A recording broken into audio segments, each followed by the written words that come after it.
How can you learn to see better as a photographer? The technique I'm going to describe in this video is the method that I used, and it was what people were using at the time when I was learning photography, and it will help you because it's going to have a huge impact on the creative side of photography for you. It's going to help you see shots when other people can't see them. This topic came up because I asked for some questions to do a Q&A session, but this question and the follow-up that somebody else gave to it reminded me of this practice method. Scott asked me, my question is how to become a better wedding photographer. How do I learn to see like a photographer? I honestly feel I've become too technical, and my images used to be taken due to seeing a moment and not worrying about things like focus, f-stop, and so on. But then a guy called Lurks replied, and he said, I myself am very technical. My wife isn't. She takes the better photos because she sees it. And this is the bit that got me because I want to help you guys out with this. So this isn't against you in any way. Some people have an eye for photography and what looks good. Although they know nothing about cameras, we, the non-gifted ones, have to practice. And that is what got me. It's because you guys are not practicing it. That's the problem. You aren't practicing it. What you guys are doing is you're practicing the technical stuff. You're doing the wrong things. That's probably an exaggeration. You're not doing the wrong things. You're just not also doing the right stuff.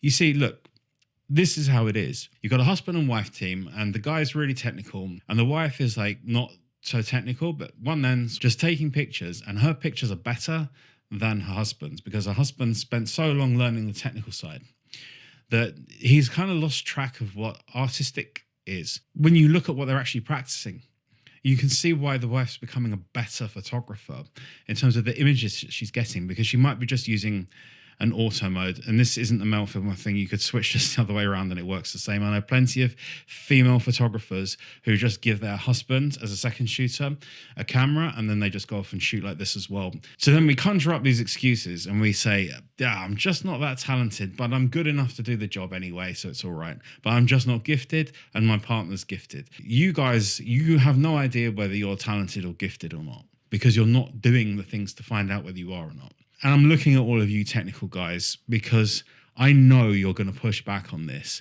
and I need you to stop it. And I'm going to tell you when to stop thinking. Here's what I want you to do. This is what I want you to do. You listening? Grab your old camera. Don't pretend you haven't got one. Or any camera. Get yourself an old 5D Classic or a D600. Shove a lens on it. 24 to 105 or 50. Doesn't matter. And then what you're going to do is you're going to go into the menu system here. And you're going to do what we used to do in the old days. And when I say old days, I'm talking way in the past, like 12 years ago. And you're going to set that camera to JPEG. Just stick it in standard, stick it in vivid, stick it in black and white.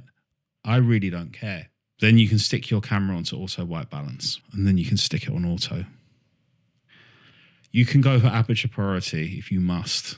Or you can go for program. Or you can go for auto. And you're going to go for auto ISO if your camera has that setting. And the reason you're shooting JPEG, because I can hear all of you people that love to do technical photography, aren't taking creative pictures, say, but if I shoot RAW and JPEG, I can go in later with my 14-bit RAW file and I can go and edit it and make it. This is not the point of the exercise.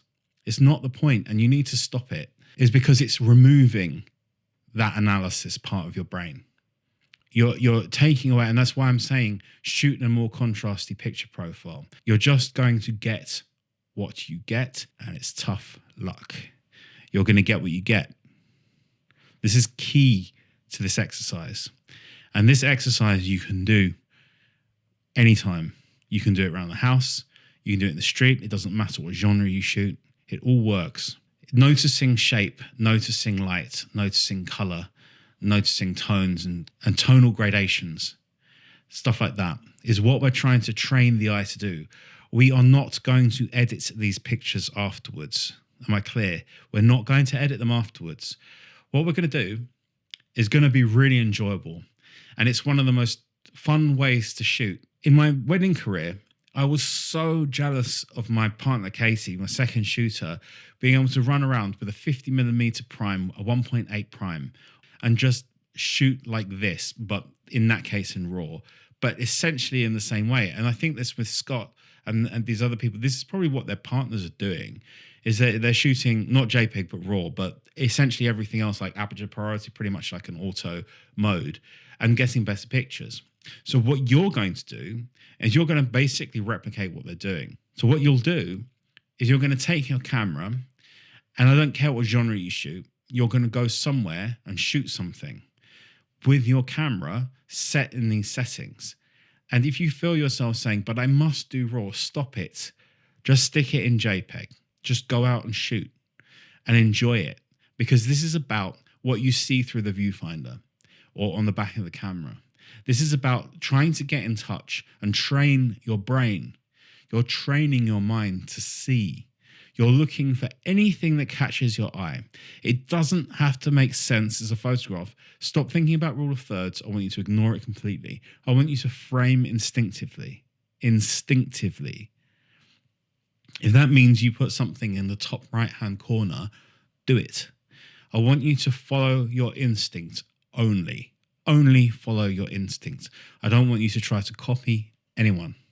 I don't want you to try to think of ideas. I don't want you to have a concept. Nothing. You're going to go out completely empty. No preconceived ideas. Nothing holding you back. No one to impress. No audience. You're doing this just for you. You're shooting from your own instinct, and you're shooting in a way that is pure and real. And you're going to enjoy this. When you get back, I want you to look through your pictures, and I want you to be critical of them. I want you to look at what worked and what didn't work. But when things work, you don't need to be super analytical as to this composition doesn't fit the rule of thirds. Why does it work? Why is it like this? Why? No. Just accept that it works and store it up here.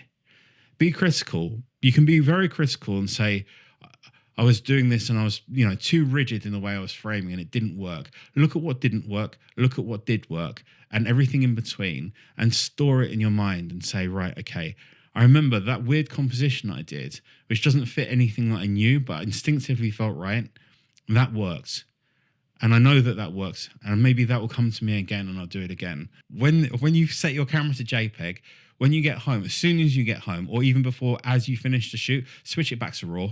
Because I have turned up at a wedding a few times, taken a couple of pictures, and then thankfully realized early on that we're shooting in JPEG. So for you to understand what's going on here, you need to see that if you want the creative part of your brain to wake up, you will need to train it. And this exercise is perfect for it, because you want to remove all of that, I'll do this afterwards, and then I can do that afterwards, and this is capturing this much dynamic range. And if I keep the ISO lower, the dynamic range is higher. Just shoot. Just shoot, because this is an exercise in order to teach you and wake up your brain, the creative part, and you'll be really good for it. And you guys that are technical, that are like, been fixated on the technical, do not see that as wasted time, because where this comes in useful, all the technical side is super useful, and it's really kind of the thing that's going to make you more of a professional photographer. It's your ability to problem solve and troubleshoot, because your technical side is actually a toolbox.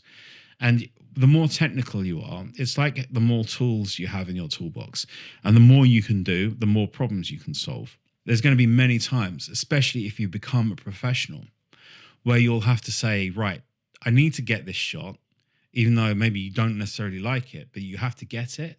And the lighting's really difficult. And so you have to set up maybe 1, 2, or 3 flashes. You might have to block off certain lights and certain reflective areas and all this kind of stuff. Whatever you need to do, you'll have the ability to do that. Whereas your partner, who doesn't have that technical ability, will not be able to complete that photograph. And so these things are going to be really useful for you. There'll be certain things you'll just understand and you'll get right, and you will get the exposures right when somebody else might have to recover it in post, all this kind of stuff. The technical side is very easy to grasp. It's very literal. It's like, okay, if I set this light up here and I put it up this power, I will always get this power. It's repeatable. When you're doing this creative type of photography that I've described to you, you will take compositions where you're like, I don't understand why this works, but it works. And that feels harder to grasp and process. It's like you're not walking a straight line. It's not a linear progress. So it does feel harder to conceive of the idea of getting better at that, but you will improve massively by doing it. It will make a massive difference. It's such a fun way to shoot. The biggest thing I think that you're going to take away from this is just that the fun will come back into photography. Newly Retired said, "I've lost my photography mojo. Help, please. Do this, because this will get it back for you." It's kind of like no surprise that photography becomes boring when it's just technical all the time. And we're just trying to copy or fit into a style, fit into a genre that's leaning in one direction or another. That becomes really boring. We need to shoot for ourselves. And this exercise I've just described will help you get that back. Okay, this video has gone on for longer than I expected. So I'll do the full Q&A in one of the next videos and we'll carry on from there.